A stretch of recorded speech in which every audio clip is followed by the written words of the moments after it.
Tingnan natin. Yun guys. For today's video, sip-sip kami. Sip-sip Puso Negro.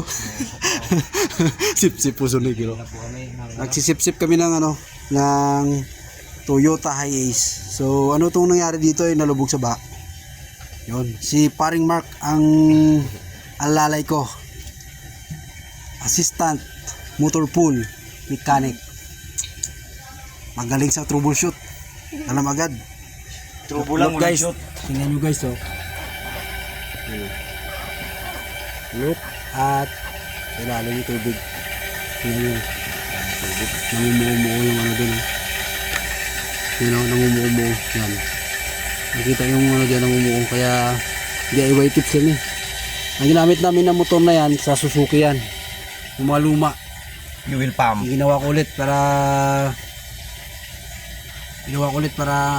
para may pang sip-sip kami dito. Kung may So, water ayan. pump, may fuel pump. Fuel pump yan. Yan ang ginagamit namin. Yun. Yan namin sa battery, oh. Yun. Napaka basic lang.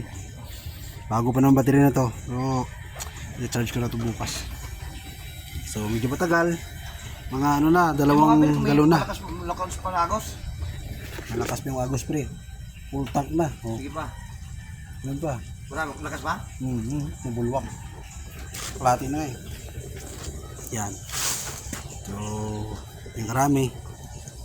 Dami pa. So, mamaya, yung katsa na yan, yun ipasok kami sa loob. Para matanggal yung yung dun.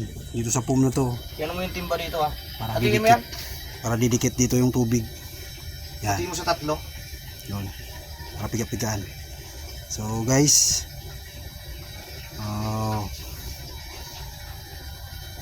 Tingnan nyo lang tong video namin.